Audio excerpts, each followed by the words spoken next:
The cold metal platform bit into Kira's bare feet as she stood beneath the harsh lights of Nexus Station's flesh market. And her scales had lost their shimmer long ago, turning from vibrant purple to a dull gray that marked her as broken and worthless in the eyes of every species that passed by. She was Sithrani, one of the scattered children of a dead world, and her people had become synonymous with failure ever since their sun collapsed and left them homeless among the stars.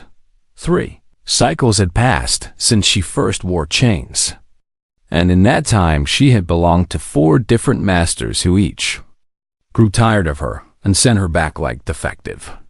Merchandise, the Torvan Mining Consortium returned her because she could not lift heavy ore carts with her thin arms. The Pleasure House on Vega Minor returned her because she refused to smile and dance for their clients, no matter how many times they beat her. The Kreth Warlord returned her because she bit off 2 of his fingers when he tried to touch her in ways she did not want. Now she stood here again, her tail curled tight against her trembling legs, watching as potential buyers walked past without even slowing down. The auctioneer was a fat Menaran with 4 arms and a voice like grinding metal, and he had been trying to sell her for 6 hours with no success.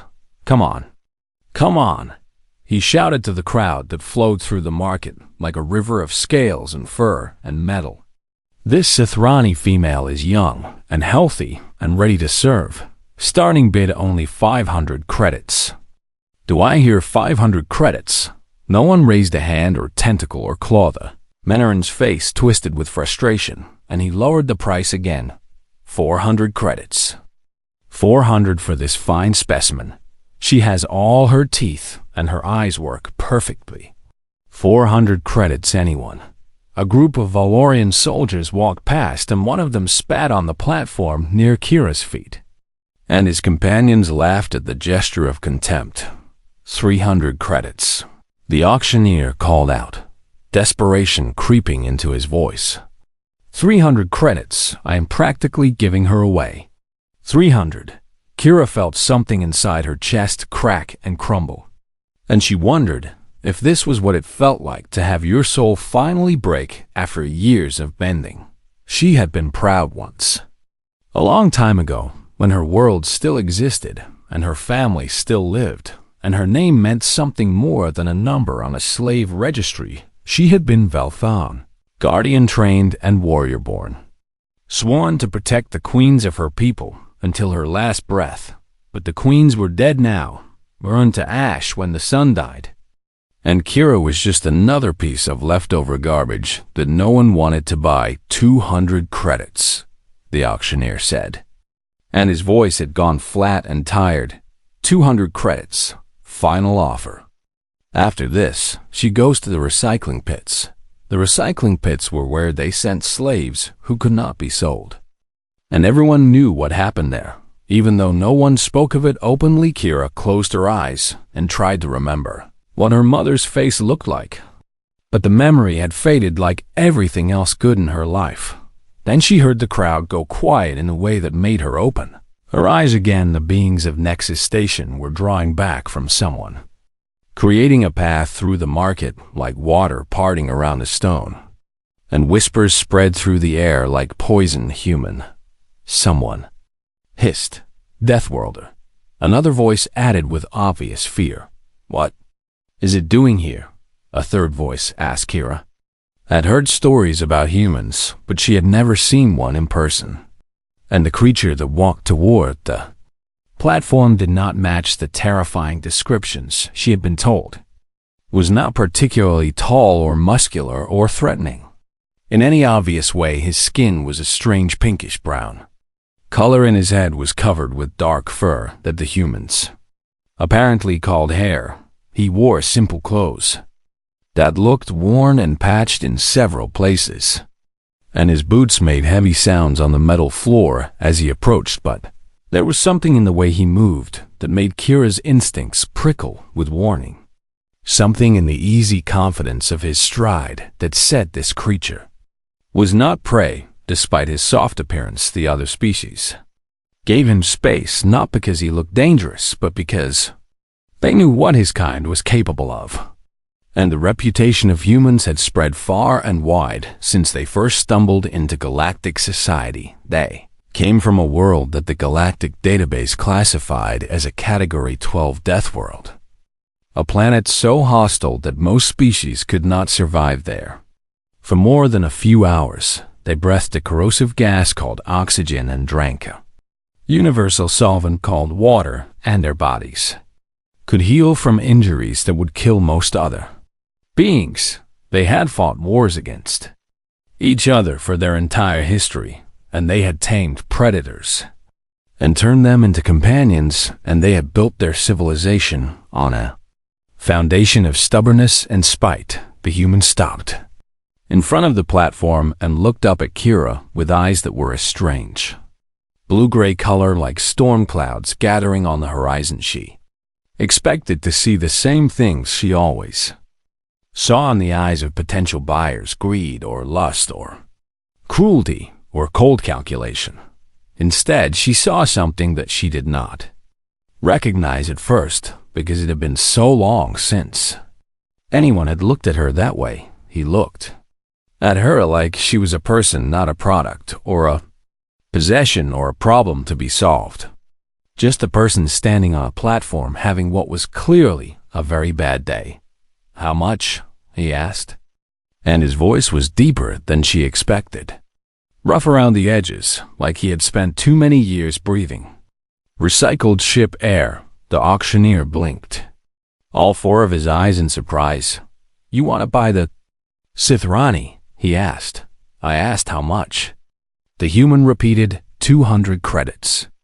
The auctioneer said quickly, "But for you, respected customer, I can make it 150. The human reached into his pocket and pulled out a credit chip that he tossed onto the platform. "There is 300, he said. "The extra is for removing her change yourself, instead of making her wait for the automated system." The auctioneer scrambled to comply, his four hands working quickly at the locks around Kira's wrists and ankles. She stood frozen as the metal fell away from her skin for the first time in 3 cycles, and she did not know what to do with her sudden freedom of movement. The human extended one of his hands toward her, palm up, fingers spread in what she would later learn was a universal human gesture of peaceful intention. "My name is Marcus Cole," he said, "and you look like you could use a hot meal and a safe place to sleep. So how about you come with me, and we figure out the rest later?" Kira stared at his hand like it was a venomous creature that might bite her if she touched it. "Why?" she asked, and her voice cracked from disuse because she had not spoken to anyone in weeks. "Why would you buy me?" Marcus Cole smiled, and it was a strange expression that showed his teeth, but somehow did not seem threatening. "Because I was walking past and I saw someone who needed help," he said. "And where I come from, that is reason enough." He kept his hand extended and waited with a patience that Kira did not understand. She had no reason to trust him and every reason to expect betrayal. But something in his eyes made her want to believe that maybe this time would be different. She reached out and took his hand, and his grip was warm and firm and surprisingly gentle. "Okay," she whispered. "Okay, I will come with you." And she followed the human out of the flesh market, while the crowd parted around them like they were carrying a plague. Not knowing that this moment would change everything she believed about the universe and her place in it. The ship was called Second Chance, and it was not what Kira had expected at all. She had prepared herself for a cage or a holding cell, or at least a locked room with chains bolted to the walls. But Marcus led her through corridors that smelled like recycled air and machine oil to a small cabin with a bed and a desk and a window that looked out at the stars. "This is yours," he said, gesturing at the room like he was showing her a gift. Kira stepped inside and looked around with suspicious eyes, searching for the trap that must be hidden somewhere in this kindness. "Mine," she repeated, not understanding. "Your cabin," Marcus said. "Your space, your privacy. and see this panel here by the door. It controls the lock from the inside so no one can come in unless you let them. He demonstrated by pressing a button that made the door slide shut with a soft hiss. Try it, he said through the door. Lock me out. Kira stared at the panel for a long moment before pressing the button he had indicated. And a red light appeared above the door to show that it was sealed. She waited for something bad to happen. Nothing did. Good. Marcus's voice came through the door. Muffled but clear. Now unlock it when you are ready, and I will show you around the rest of the ship. No rush. Take your time. She heard his footsteps moving away down the corridor.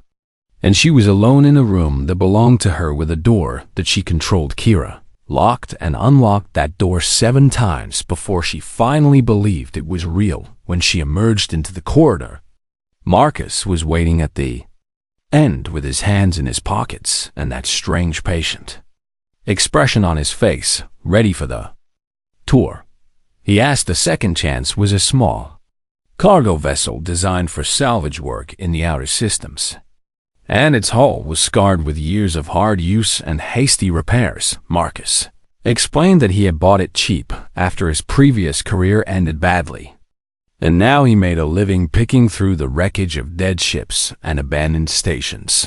It is not glamorous work, he admitted as he showed her the cramped engine room. But it is honest, and it keeps food on the table and fuel in the tanks. They passed through the cargo hold where stacks of salvaged equipment waited to be sold, and then climbed a ladder to the common area, where the crew spent their off-duty hours. This is where Kira met the others. The first was a massive creature covered in thick brown fur with a face like something between a bear and a wolf. And Kira's instincts screamed at her to run even though the being showed no signs of aggression. This is Goss, Marcus said. He is our engineer, and he is Fenrith, which means he is supposed to live in a herd of at least 20 individuals, or he gets sick and dies from loneliness. But apparently humans are close enough to pack-bonding species that his brain accepts us herdmates. Goss made a rumbling sound in his chest that Kira would later learn was laughter. The human found me dying in a scrapyard because my herd abandoned me, Goss said, and his voice was like distant thunder. He dragged me onto his ship and refused to let me give up, even when I begged him to. And now I fix his engines and he tells me terrible jokes, and somehow that is enough to keep the loneliness from killing me. The second crew member was not alive in any biological sense. It was a drone, a floating sphere of metal and lights that hovered near the ceiling and introduced itself as Bit. I was manufactured by the Collective as a navigation unit. Bit explained in a voice that had an odd musical quality. But I developed what the Collective calls emotional corruption, and they scheduled me for memory wipe and recycling. So I ran away and hid in a cargo container and eventually ended up here. Bit is our navigator and also our entertainment system, Marcus added with a grin.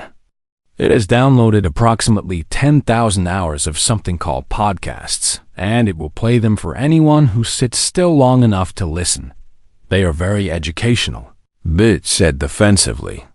I have learned many interesting facts about human history, and something called true crime.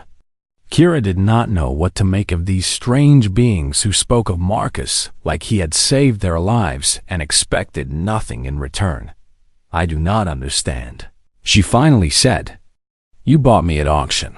You own me now. Why are you showing me around like I am a guest instead of property? Marcus's expression shifted to something that looked almost like pain. I did not buy you, he said quietly. I bought your debt, which is different. There is a contract that says you work for me until the debt is paid off, and then you are free. I filed the emancipation paperwork before we even left the station. How long? Kira asked. Her voice barely a whisper. 2 years, Marcus said. Maybe less if we get good salvage contracts. And during that time you get paid a fair wage, and you have your own cabin, and you eat the same food as everyone else. And no one touches you without your permission ever. He pulled a data pad from his jacket and handed it to her.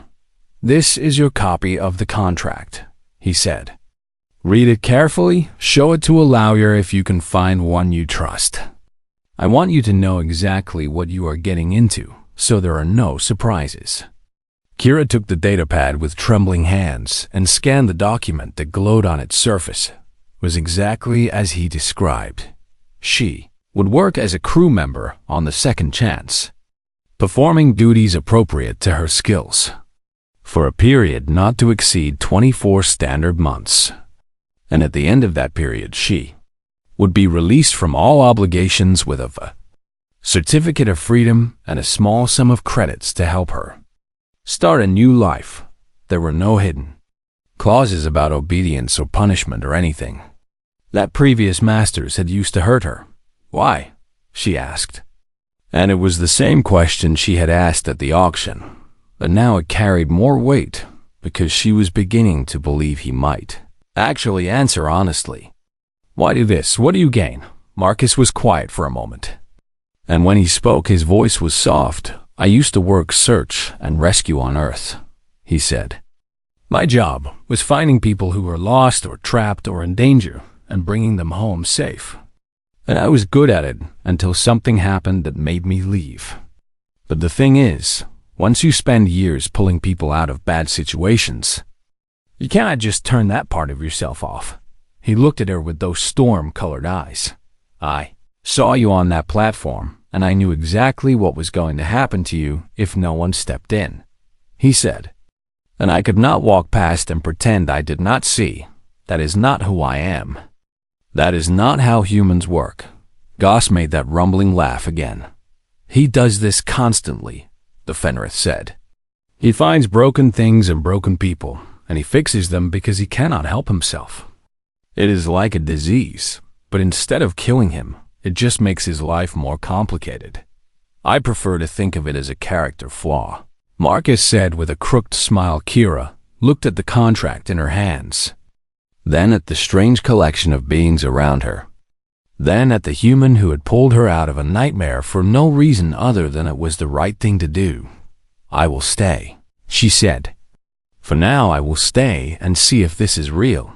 That is all I am asking, Marcus said. Give it a chance. Give us a chance. And if it does not work out, we will figure something else out. But I think you might be surprised by what you find here. He was right. Over the following weeks, Kira discovered that life on the second chance was unlike anything she had experienced since her world died. She had her own space and her own time and her own choices. And slowly, carefully, she began to remember what it felt like to be a person instead of property. The nightmares came every night without fail, pulling Kira from sleep with screams trapped in her throat and her claws digging into the mattress until it tore. She would wake in darkness, heart pounding and scales cold with fear and for terrible moments she would not know where she was or whether the kindness of the second chance had been just another dream on the fifth night. She woke to find herself curled in the corner of her cabin with her back against the wall. Trembling so hard her teeth clicked together, someone knocked softly on her door. Kira. Marcus's voice came through the metal. I heard you cry out. Are you okay? You do not have to open the door. I just wanted you to know I'm here if you need anything. She did not answer. She could not answer because her throat had closed up and her voice had fled. Somewhere deep inside her chest where the old wounds still bled. Marcus did not leave. Instead, she heard him settle down on the floor outside her door, his back against the wall just like hers. And he began to talk. Did I ever tell you about baseball? He said, and his voice was calm and steady like a rope thrown to someone drowning. It is a game we play on Earth, and I know it sounds boring when you describe it, but trust me, it gets really exciting once you understand the rules.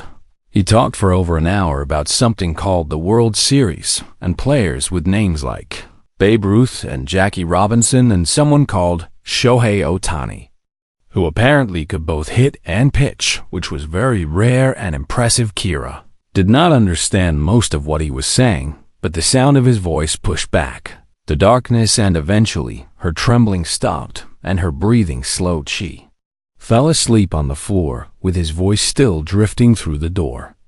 And when she woke in the morning, she found a blanket had been pushed through the gap. Beneath her door it smelled like human and engine oil, and something she did not recognize until much later. It smelled like safety. The nightmares continued, but Marcus was always there, sitting outside her door and talking about baseball or human history or the strange foods humans ate and the even stranger customs they practiced.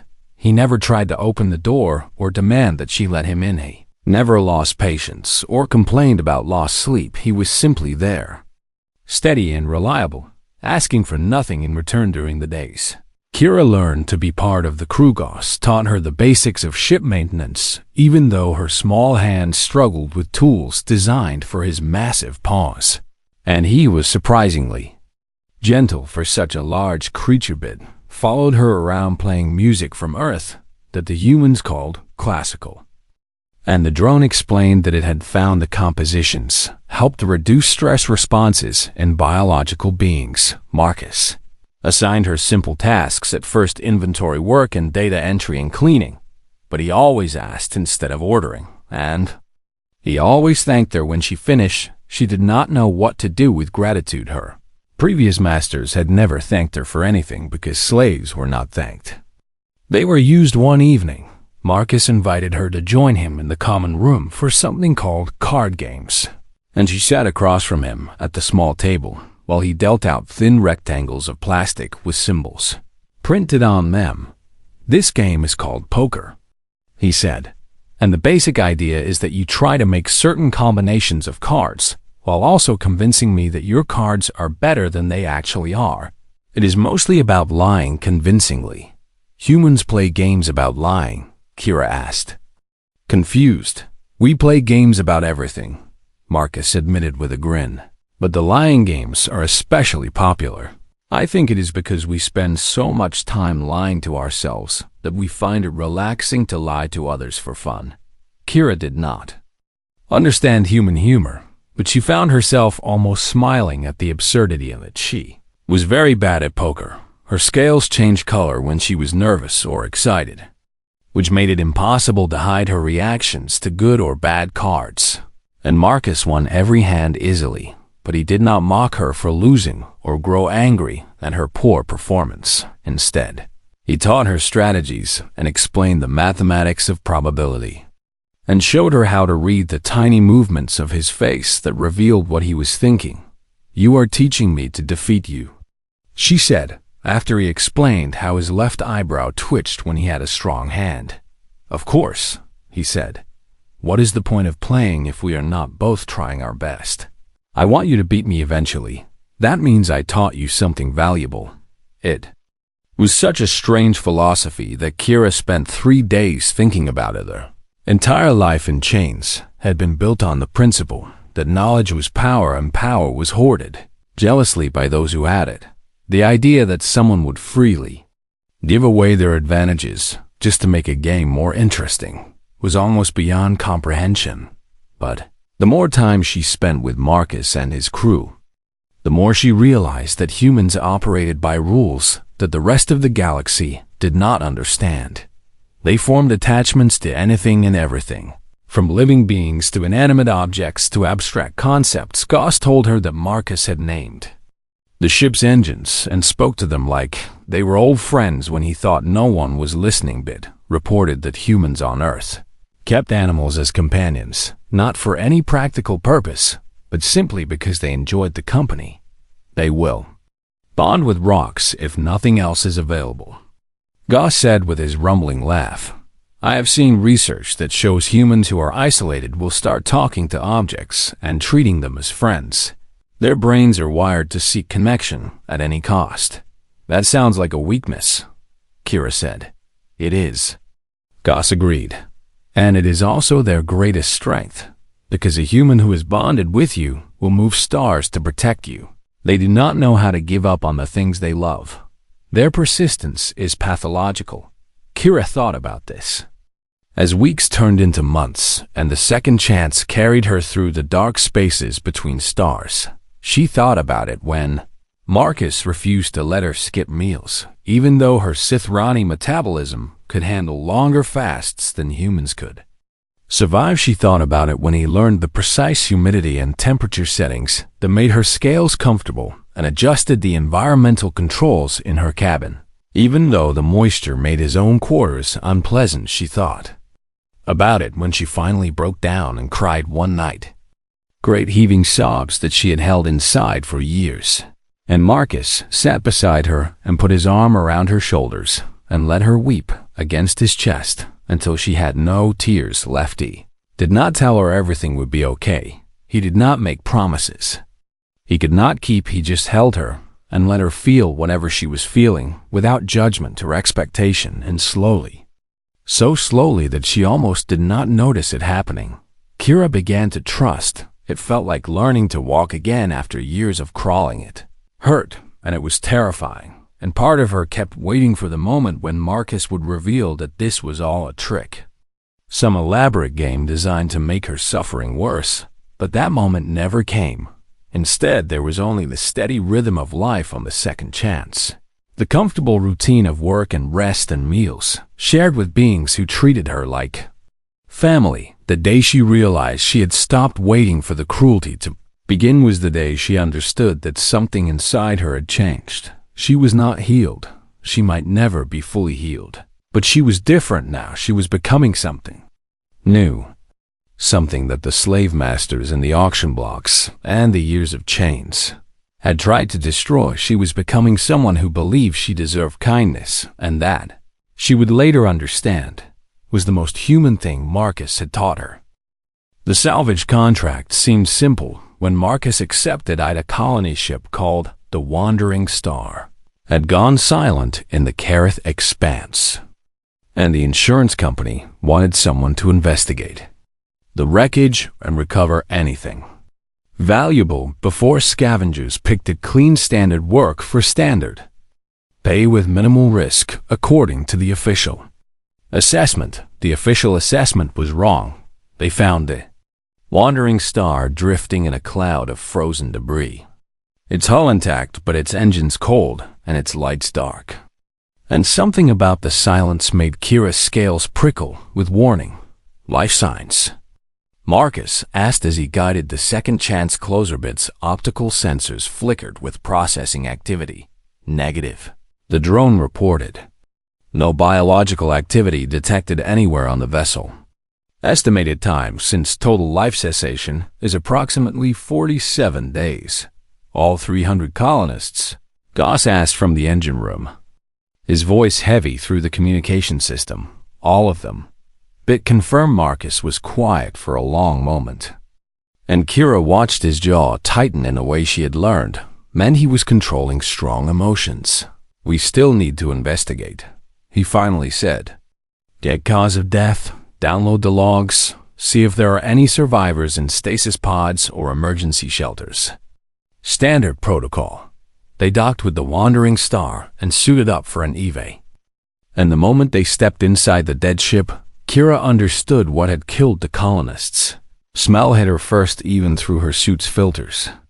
A sweet rotting odor that her Sithrani senses identified immediately. Wraith plague, she said, grabbing Marcus's arm. We need to leave now. Marcus looked at her through his helmet visor. What is Wraith plague? A bioweapon from the old wars. Kira explained rapidly. It was designed to kill Sithrani, but it mutated and now it affects multiple species. It is supposed to be extinct. All samples were destroyed centuries ago. Supposed to be, Marcus repeated. Apparently someone kept one before they could retreat to the second chance. The proximity alarm started screaming. A ship dropped out of hyperspace right on top of them. A massive cruiser with weapons already charging and shields already raised. Valorian Imperial Navy, Bit reported. They are hailing us. The face that appeared on their communication screens belonged to a Valorian commander with the cold eyes of someone who had ordered many deaths and slept well afterward. Human vessel, he said. You are trespassing in a quarantine zone, and you are hereby ordered to surrender for decontamination procedures. Any resistance will be met with lethal force. Marcus's expression did not change, but his hand moved to the weapon at his hip. "What quarantine zone?" he asked. "There were no warnings, no beacons, no official notices in any database we checked. The quarantine is classified," the commander said, "as is everything that happened on this colony ship. You will surrender now and submit to processing." Kira had seen that look in Valorian eyes before processing.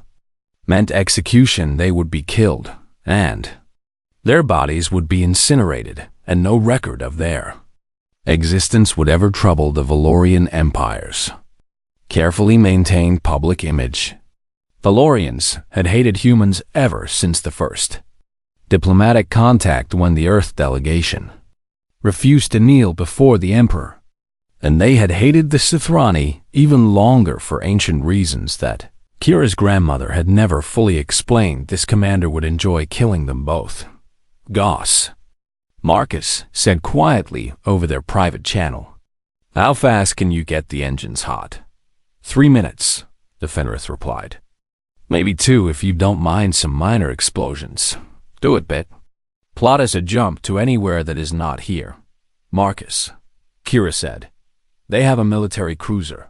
We cannot outrun them." "We don't need to outrun them," Marcus said. "We just need to survive long enough to get to hyperspace."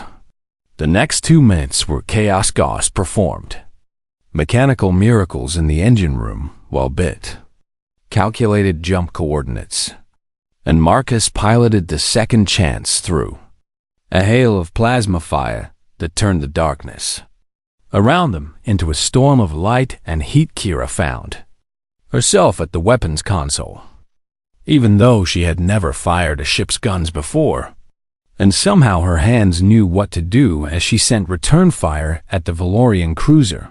They were not trying to win, they just needed to live long enough to run the hyperspace window opened ahead of them like a tear in reality. Blue and purple and beautiful, and Marcus pushed the engines past their limits to reach it. They almost made Ida plasma bolt caught them in the starboard hull just as they crossed the threshold, and the explosion threw Kira from her seat and sent her skidding across the deck when she looked up. Marcus was lying on the floor with his hand pressed against his side and blood seeping between his fingers. "Go," he said to Bit. "Get us out of here." The drone obeyed, and hyperspace wrapped around them like a cocoon of twisted light, carrying them away from the Valorians and into the darkness between destinations. Kira crawled to Marcus's side and pulled his hand away from the wound. The boss plasma had burned through his suit and the flesh beneath, leaving a blackened crater in his abdomen that smoked faintly in the recycled air. "That looks bad," she said, trying to keep her voice steady. "I've had worse," Marcus replied. And then he laughed weakly. "No, I haven't. That is definitely the worst injury I have ever had." I was trying to be reassuring, but I am very bad at lying. Goss appeared with a medical kit, and together they managed to seal the wound with emergency gel and painkillers. But Marcus's face was gray, and his breathing was shallow, and Kira knew he needed real medical care soon. "Why?" she asked as she sat beside him in the cramped medical bay, watching his vital signs flicker on the monitor above his bed. "Why did you take a plasma bolt for me? I saw you push me out of the way." "Why would you do that?" Marcus looked at her with fever-bright eyes. "Because you were in danger," he said like it was the most obvious thing in the universe. "And I was not going to let you get hurt if I could prevent it. But I am nobody," Kira said, and the words burned in her throat like acid. "I am a worthless Sithrani slave who could not even be sold at auction. What could I possibly offer you that would make my life worth dying for?" Marcus reached out and took her hand, and his grip was weak but warm. "You do not have to offer me anything," he said. "That is not how this works. I did not save you because I expected something in return. I saved you because you were someone who needed help, and I was someone who could help. That is it. That is the whole reason." Kira stared at him with something between confusion and wonder. "Humans are insane," she finally said. "Probably," Marcus agreed with a painful smile. "We bond with anything, we adopt anything. We will fight and die for creatures we met yesterday, because somewhere in our broken, death-world brains, we cannot tolerate seeing suffering and doing nothing about it. It is not logical. It is not efficient. It is just who we are. He squeezed her hand gently. You were looking for someone to save you, he said. And I cannot do that. No one can really save anyone else. But I can stand beside you and fight for you and refuse to give up on you, no matter how hard it gets. That is what humans do. We are too stubborn to know when to quit. Kira felt tears sliding down her scales. Warm and strange, because Sithrani were not supposed to cry. You are dying because of me, she said. I am dying because some Valorian shot me, Marcus corrected.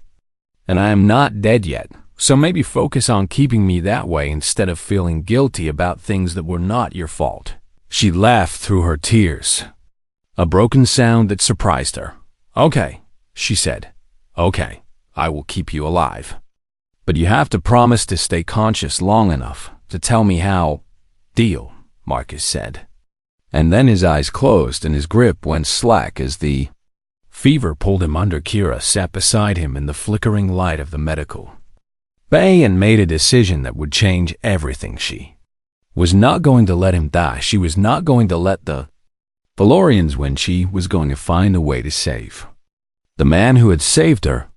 And anyone who tried to stop her was going to learn what happened when you threatened someone a human had claimed as pack.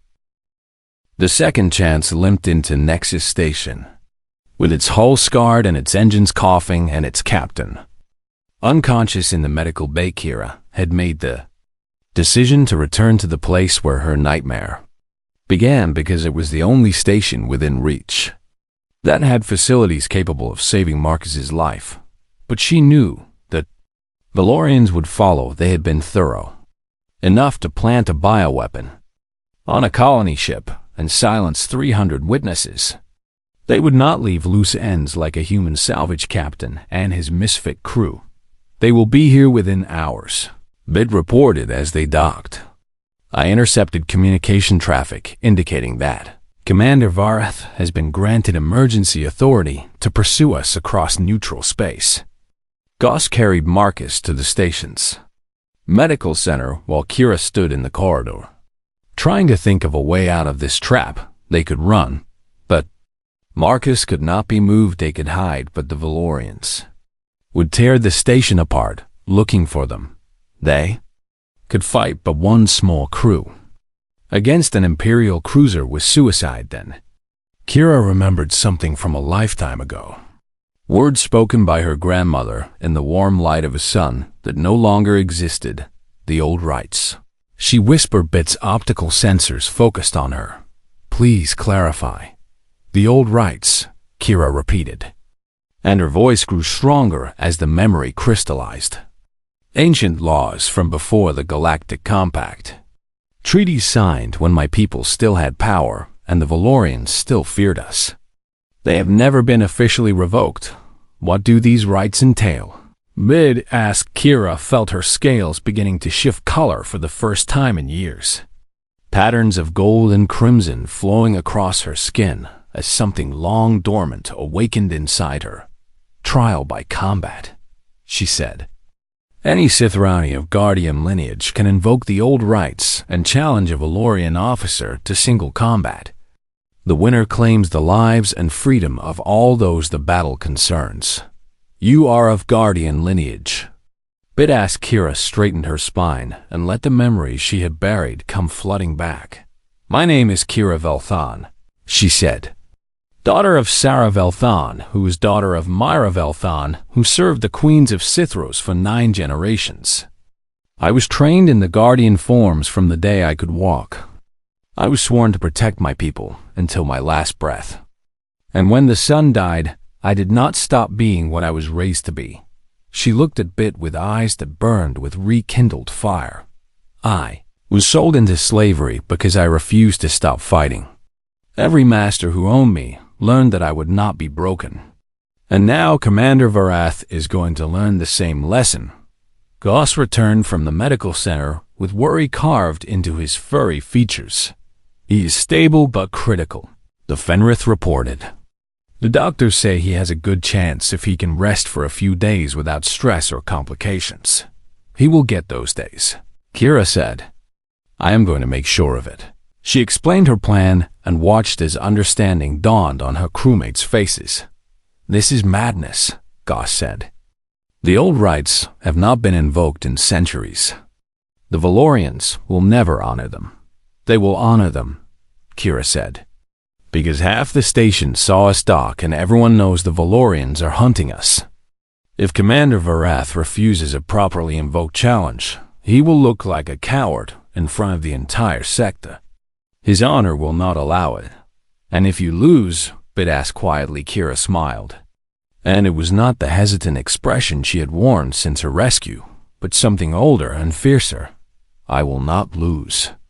The challenge was broadcast across Nexus, station's communication network. An hour later, Kira stood in the center of the main concourse with her scales blazing patterns that had not been seen since the scattering. And she spoke words that made the gathered crowd gasp with recognition. I am Belthon of Sithros, she declared. Guardian trained and warrior born, and I invoke the old rites against Commander Varath of the Valorian Empire. I claim the ancient privilege of single combat for the lives and freedom of my pack. Let the challenge be heard and witnessed and answered. The silence that followed was absolute. Then the crowd parted as Commander Varath strode into the concourse with a squad of soldiers at his back. His face twisted with contempt and surprise. You, he said, staring at Kira like she was a bug that had suddenly begun to speak. You are the worthless slave who was sold on this very platform not 8 months ago. I watched that auction myself and laughed at how pathetic your species has become. I remember, Kira said, and her voice did not waver. I remember you spitting at my feet. I remember your soldiers laughing, and I remember swearing that one day I would make you regret that disrespect. Varath's eyes narrowed. The old rites are a relic, he said. No one honors them anymore. Then refuse my challenge, Kira said, pitching her voice to carry to every corner of the concourse. Refuse and let the entire sector see that Valorian honor is as worthless as you claim my people are. The watching crowd murmured and shifted, and Kira saw the calculations happening behind Varath's cold eyes. He could not refuse his honor and his career and his standing among. His own people would not survive the shame of backing down from a challenge issued by a former slave in front of thousands of witnesses. Very well, he said through clenched teeth. I accept your challenge, and when I kill you, I will take great pleasure in executing your human master slowly while you watch from whatever afterlife your dead gods have prepared. You may try, Kira said. They cleared a space in the center of the concourse, and someone produced traditional challenge. Weapons, curved blades designed for Sithrani hands that felt like extensions of her arms when she grip-themed. Varath was larger than her by half and heavier by more, and his armor was military-grade while she wore only the simple clothes of a salvage worker. The crowd expected a quick execution. They were wrong. The fight lasted 17 minutes, as broadcast live across Nexus Station and recorded by dozens of personal devices and watched by beings who had dismissed the Sithrani as broken and worthless for generations. Kira moved like water and struck like lightning, and every blow that Varath aimed at her found only empty air while her blades found the gaps in his armor again and again. She had spent years pretending to be weak and small and defeated because survival required it. But she had never stopped training in her mind, running through the guardian forms in her dreams, keeping the knowledge alive, even when hope at Didvarth grew desperate as his wounds multiplied, and desperation made him sloppy, and sloppiness gave Kira the opening she needed. She swept his legs out from under him with a move her grandmother had taught her before she could write her own name, and he crashed to the deck with her blade at his throat. Yield, she commanded. He stared up at her with hatred and disbelief. You cannot be this good, he gasped. You were nothing. You were garbage. You could not even be sold. I was sold because I would not stop fighting, Kira said. And I let myself be sold because fighting alone against an empire would have accomplished nothing. But I am not alone anymore. She pressed the blade closer until a thin line of purple blood appeared on his scales. The human taught me something your empire never understood. She continued. He taught me that being broken does not mean being worthless, and that the right people will fight for you simply because you exist. He claimed me as his pack, and humans do not abandon their pack. The Wrath's eyes widened with genuine fear as he finally understood what he was facing. Yield. Kira repeated. I yield, he whispered. The concourse erupted in noise cheers and gasps and the sound of beings who had just witnessed something they would tell their grandchildren about. Kira stood over her defeated enemy and addressed the cameras she knew were watching. The human claimed me, she announced. That makes me his pack. And humans do not abandon their pack. Anyone who threatens the crew of the Second Chance threatens me. Spread the word. She stepped back and let the Valorian soldiers collect their broken commander. And she walked out of the concourse with her scales still blazing gold and crimson. She had been rejected by everyone. She had been sold and abused and discarded. But she was Volthon of Sithros, and she would never be helpless again. Marcus woke in the medical center 3 days after the duel. And the first thing he saw was Kira sitting beside his bed with a datapad in her hands and dark circles under her eyes. You look terrible, he said. And his voice was rough from this. Kira looked up and her expression shifted through several emotions before settling on something that might have been relief or might have been anger or might have been both.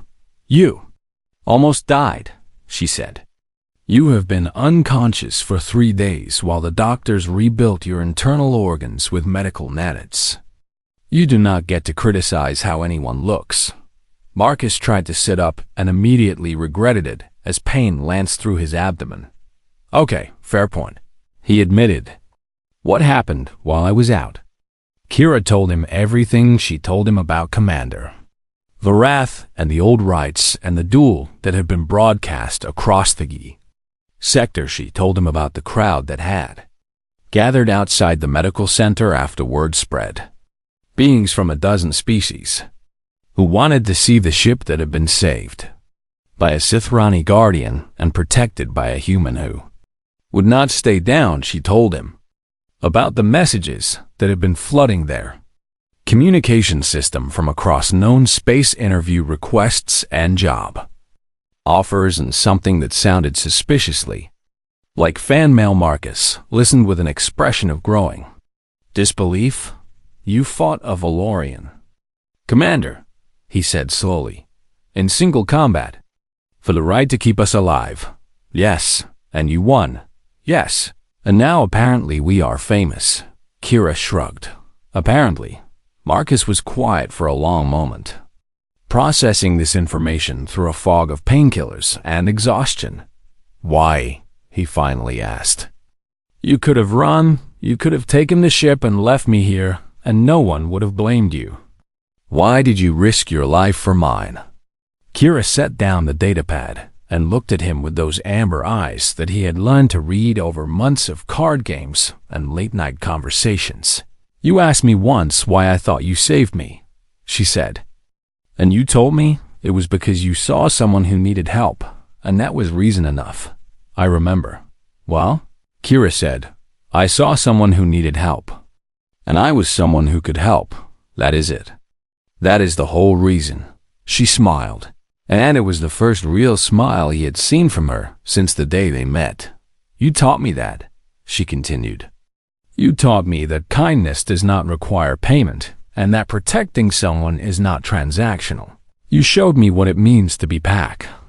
And now I am showing you the same thing. Marcus felt something warm spread through his chest that had nothing to do with the healing nanites. Thank you, he said. And the words were inadequate, but they were all he had. You are welcome. Kira replied. But do not thank me yet. We still have to figure out what to do about the Valorians and the Wraith Plague, and the fact that someone apparently wants to start a war using biological weapons. Later, Marcus said, we can worry about saving the galaxy later. Right now, I just want to appreciate the fact that I am not dead. The days that followed were strange and uncomfortable, and occasionally wonderful. Marcus's recovery was slow but steady, and Kira stayed by his side through every painful physical therapy session and every frustrating setback. Goss kept the ship running, and Big kept them informed about the rapidly evolving political situation outside the medical center. Was the broadcast of the duel had done more than save their lives. It had reminded the galaxy that the Sithrani were not a broken people to be pitied, and exploited messages began arriving from scattered Sithrani communities across known space. Survivors who had been hiding their heritage for generations and suddenly felt proud of what they were for the first time since the scattering. Some of them asked how they could help. Some of them asked if they could join the crew. One message came from a Sithrani elder who claimed to know the location of a pre-scattering archive that might contain information about the Wraith Plague, and who had created it. Kira read that message 3 times before showing it to Marcus. This could be a trap, she said. Probably. Marcus agreed. The Valorians could be behind it. Almost certainly we should investigate anyway. Marcus smiled despite the pain in his healing abdomen. Now you are starting to think like a human. They spent a week preparing for what might be a suicide mission, gathering supplies and information and allies who had been drawn to their cause by the story of the former slave who had reminded her people what they could bade. Second Chance was modified with better weapons and stronger shields. Gifts from grateful merchants who had watched the duel and decided that backing the winning side was good business. Goss recruited 3 new engineers from the beings who had asked to join their crew. All of them refugees and outcasts who had nowhere else to go. Bid downloaded every scrap of data available about the Wraith Plague and the political history between the Sithrani and the Basiris. Wraith Plague and the political history between the Sithrani and the Basiris, Pliny, and the Ds. Valorians and Kira spent hours each day relearning the guardian form she had been forced to abandon. Her muscles remembering patterns. Her mind had never forgotten on the day Marcus was finally cleared for duty. He found his ship transformed and his crew expanded, and his mission changed from simple salvage to something that felt dangerously close to revolution. Are you ready for this? Kira asked as they stood on the bridge together, looking out at the stars that waved beyond the station's docking bay. Marcus thought about everything that had happened since he walked through a flesh market and saw a broken woman who needed help. He thought about the nightmares and the card games and the way Kira had changed from someone waiting to be hurt into someone who would fight to protect the people she loved. He thought about what it meant to be human and what it meant to be Pack and what it meant to find family in the strangest places. Not even a little bit, he admitted. Kira laughed, and it was a sound he had heard rarely and treasured deeply. Good, she said. That means you are being honest. She turned to face him, and her scales shimmered with colors that he had learned to recognize as affection and determination and something that might have been hope. Thank you, she said, for everything, for buying my debt and giving me a home and teaching me that I was worth saving. You taught yourself that, Marcus said. I just gave you the space to remember. And thank you for the space, Kira replied. And thank you for being the kind of person who sees someone in pain and cannot walk past without helping. She reached out and took his hand the way he had once offered his to her on the auction platform.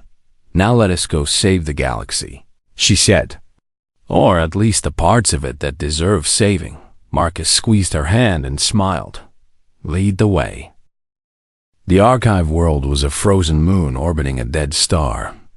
Hidden in a sector of space so remote, the most galactic maps did not even acknowledge its existence. Kira stood at the viewport as the second chance approached, her breath catching at the sight of structures half buried in ancient ice that bore the distinctive curves and spirals of Sithrani architecture.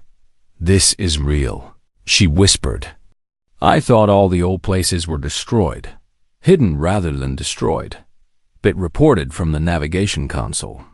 "My analysis indicates these structures predate the scattering by at least 2,000 years. They appear to have been deliberately concealed from orbital detection. The crew had grown since Nexus Station. There was Myra, a young Sithrani female who had been working as a servant on a Torvan mining colony until she saw the broadcast of Kira's duel and decided she wanted something more. There was Thorn, a human engineer who had been discharged from the Earth Defense Force for asking too many questions about classified biological research programs. There was Echo, a former Valorian soldier who had deserted after being ordered to participate in something he called cleaning operations, and who now worked harder than anyone to prove that not all his species were monsters, and there were others, a handful of beings from half a dozen worlds who have found their way to the second chance because they had nowhere else to go and no one else who would take. The Marcus called them Krugos, called them herd. Kira had started calling them family. They landed near the largest structure and suited up for the frozen surface. And Kira led the way through corridors that had been empty for centuries until they reached a chamber that made her heart stop. The walls were covered in glowing screens that activated at her approach. Recognizing something in her blood, or her scales, or her DNA that marked her as Sithrani. "Welcome, Guardian," a voice said in her native tongue. "This archive has waited long for your return." The archive was a library and a museum and a weapon cache all combined, preserved by automated systems that have been designed to survive anything short of stellar collapse. It contained histories that the Sithrani diaspora had lost. It contained technologies that could change the balance of power in the galaxy, and it contained the truth about the Wraith Plague. Kira read the files with growing horror, while Marcus and others watched her expression shift from curiosity to disbelief to cold fury. "It was not an accident," she finally said, her voice flat and terrible. "The plague that killed my son and scattered my people. It was not a natural disaster." "What was it?" Marcus asked quietly. "The Valorians created it," Kira said. "They engineered a pathogen specifically designed to destabilize Sithrani star-binding technology. They wanted our son to die because they wanted our people to fall. And when the plague did its work, they stood back and watched and called it fate." The silence in the chamber was absolute. "They killed billions," Kira continued. "They destroyed an entire civilization, and then they spent centuries pretending to be victims of our aggression while they hunted the survivors and sold us as slaves." Her scales were blazing patterns that none of them had ever seen before, patterns that the archive identified as the colors of war. "The plague on the wandering star was not a relic," she said. "It was a new variant. Someone in the Valorian government is continuing the program. They are developing updated versions designed to work on other species." Marcus felt the pieces clicking together in his mind.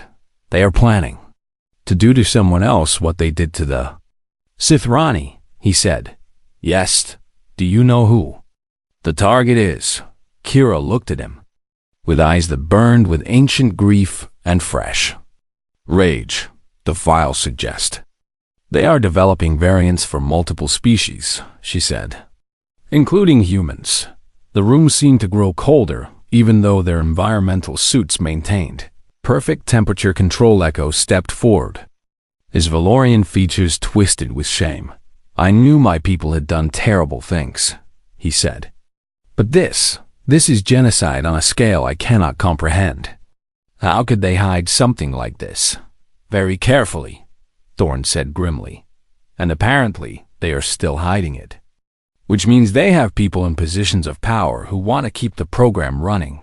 Marcus looked at Kira, then at his crew, then at the screens full of damning evidence. We need to get this information out, he said. We need to show the galaxy what the Valorians have done and what they are planning to do. They will try to stop us, Kira said. Let them try. They downloaded everything the archive contained: histories and research notes and genetic sequences and the names of everyone involved in the original program and its continuation. They took weapons and technology and medical databases that could save millions of lives if distributed to the right people, and they prepared to fight their way out because they all knew the Valorians would never let this information reach the public without a battle. The alarm came just as they were loading the last crates onto the second chance Valorian fleet incoming, it announced. 15 vessels, including 3 heavy cruisers. Estimated arrival in 7 minutes. That is a lot of firepower for one salvage ship, Goss observed. They know what we found, Kira said. They must have had monitoring systems we did not detect. Marcus strapped himself into the pilot's seat, and his hands moved across the controls with practiced ease. Everyone secure, he called. This is going to be rough.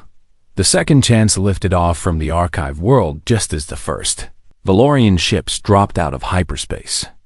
And what followed was a chase that would later be studied in military academies across the galaxy as an example of how not to underestimate a motivated crew with nothing left to lose. Marcus flew like a man possessed, threading the ship through asteroid fields and gravity wells and the twisted remnants of ancient orbital stations. Kira coordinated the crew with tactical precision that surprised even her, directing fire and managing shields and making split-second decisions that saved their lives.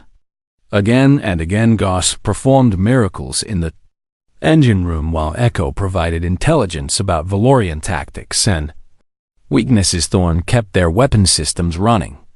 Past their design limits, Myra handled communications and managed to broadcast fragments of their data to every open channel. They passed the chase, lasted 3 hours, and crossed 4 star systems and cost the Valorians 6 ships before the second chance finally reached the one place Marcus knew they would be safe: the human colony of New Eden, Earth's first major interstellar settlement, home to 3 million humans and technically sovereign territory that the Valorians could not enter without starting a war. They were not prepared to fight. The Valorian fleet stopped at the system's edge and watched helplessly as the battered salvage ship limped toward safety. This is not over, the Valorian admiral broadcast on all channels. The criminals aboard that vessel have stolen classified military property, and they will be brought to justice. Marcus opened a response channel, and his voice carried to every ship and station in the system. The only thing we stole was the truth, he said, and we are about to share it with everyone. The second chance landed on New Eden, and their crew stepped out to find a crowd already gathering, drawn by the spectacle of the chase and the fragments of data that Myra had managed to broadcast. Kira looked at the sea of human faces and felt something shift inside her chest. She had come to trust one human. Now she was about to trust millions. Are you ready? Marcus asked. Standing beside her, Kira thought about everything that had brought her to this moment. The auction block and the kindness and the duel and the truth about her people's destruction. Yes, she said. Let us show the galaxy what we found. And together, they walked forward to change history. 6 months had passed since New Eden, and everything had changed. Release of the archive data had sparked a crisis that shook the foundations of galactic civilization.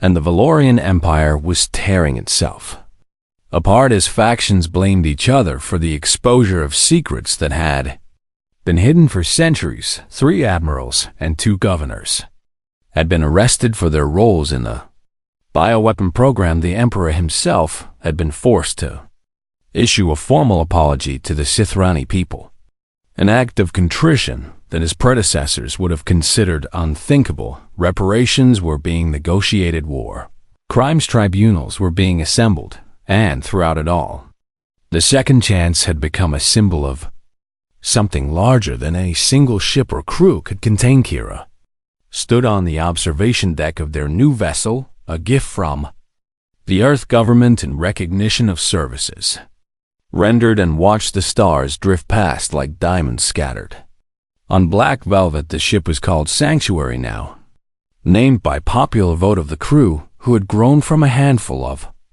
outcasts to nearly 50 beings from a dozen different species. They were still salvages by trade, but their mission had evolved into something more complicated and more important. They found the lost and the broken and the rejected. They offered them a place to belong. They taught them what Marcus had taught Kira, that being damaged did not mean being worthless, and that the right people would fight for you simply because you existed. The door behind her slid open, and Marcus walked in, his steps still slightly uneven from the injury that had never fully healed. "You missed dinner," he said. "Doss made something he is calling human comfort food, but I am pretty sure it is actually some kind of Fenrith ceremonial paste mixed with earth spices." Kira smiled without turning from the window. "I was thinking," she said. "Dangerous habit. I was thinking about the day you bought me," she continued, "and how I could not understand why you would waste credits on something no one else wanted." Marcus came to stand beside her, close enough that their shoulders almost touched. "And now," he asked, "now I understand that you were not buying something," Kira said. "You were extending an invitation. You were offering me the chance to become part of something worth belonging to." She finally turned to look at him, and her scales shimmered with the soft gold that he had learned to recognize as deep affection. "You asked me once if I was looking for a savior," she said, "and I told you yes, but I was wrong about what that meant." "What did it mean?" "I thought I needed someone to rescue me from my circumstances," Kira explained. "I thought salvation meant being carried away from danger by someone stronger than me. But that is not what you gave me." She reached out and took his hand the way she had done 100 times since Nexus Station. "You gave me the space to remember who I was," she said. "You showed me that I was capable of saving myself. You stood beside me and refused to give up on me until I learned to stop giving up on myself." Marcus squeezed her hand gently. "That sounds like something a very wise Sithrani guardian once told me," he said. Kira laughed, and it was a sound that still surprised her with its freedom. "I learned it from a very stubborn human salvager who did not know when to quit," she replied. They stood together in comfortable silence, watching the stars wheel past as the sanctuary carried them toward their next destination, a distress signal from a Menaran freighter whose crew had been abandoned by their company. Another rescue, another chance to offer hope to beings who had been told they were not worth saving. "Do you ever regret it?" Kira asked quietly. "The life you had before, the normal job and the safe routine. Do you ever wish you had walked past that auction platform?" Marcus was quiet for a long moment before he answered. "I think about it sometimes," he admitted. "I think about how much simpler my life would be if I had not stopped, if I had not looked up and seen someone who needed help. And then I think about everything that happened because I did stop," Marcus continued. "I think about Goss finding a herd that keeps him alive. I think about Bit playing music for anyone who will listen. I think about Echo proving that his species is not defined by its worst members. I think about Myra learning that she can be more than a servant." He turned to face Kira fully. "I think about you," he said, "standing in front of Commander Varath with your scales blazing and your voice carrying across the sector, reminding your people what they could be. Saving my life the way I once tried to save yours. His eyes were bright in the starlight. No, he said firmly. I do not regret it, not for a single moment. This is exactly where I am supposed to be. Kira felt warmth spread through her chest. Good, she said. Because I am promoting you, Marcus blinked in surprise. Promoting me? To what? I thought I was already the captain. You were, Kira agreed. But I have decided that the sanctuary needs a different command structure. One that reflects our actual relationship rather than the hierarchy I inherited from the salvage company. What relationship is that? Kira smiled. And her scale shifted to patterns that the archive had identified as the colors of bond-forging partners, she said. Equals, co-captains, if you prefer. But the word my people would use translates roughly as packmates who lead together. Marcus stared at her for a long moment, and then he started. Laughing. You want to promote me to your pack, he said. You have been my pack. Since you sat outside my door and talked about baseball until my nightmares went away, Kira replied. This just makes it official. Marcus's laughter faded into a smile that carried more emotion than Kira had words to describe. Then I accept, he said. Packmate. They clasped hands in the traditional Sithrani gesture of bond sealing. And somewhere in the ship Goss let out a rumbling cheer, because apparently everyone had been waiting for this moment except the two of them. The communication panel chimed with an incoming message. Captains. Bid's voice came through the speakers. We are receiving a transmission from Nexus Station. Apparently, a Sithrani child was found in a drifting life pod, and the station authorities do not know what to do with her. Kira and Marcus exchanged looks that conveyed an entire conversation without words. Set a course. Kira said, I already have. Bid replied. Estimated arrival in 6 hours. They went to the cargo bay, where a frightened child would soon be waiting. Another soul rejected by a galaxy that had decided she was not worth saving, and as Kira walked through the corridors of the ship, she had helped build with a crew she had helped gather. She thought about the question she had asked Marcus on the auction platform a lifetime ago. Will you be my savior? His answer had surprised her then. No. He had said, but I will stand beside you until you learn to save yourself. It was the most human thing anyone had ever done for her, and now it was her turn to pass that gift along. The child looked up with dull and terrified eyes when Kira entered the cargo bay 6 hours later. And Kira knelt down and let her scales glow soft and warm the way Marcus had once let his voice carry calm and steady through her locked door. Hello, little one, she said. You are safe now. I know you do not believe me.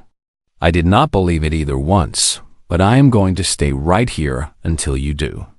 Marcus watched from the doorway with that expression she had learned to recognize as pride and love, and something that might have been hope for the future. Kira had been rejected by everyone. She had looked at the human and asked if he would be her savior. He had given her something better, had shown her how to save herself.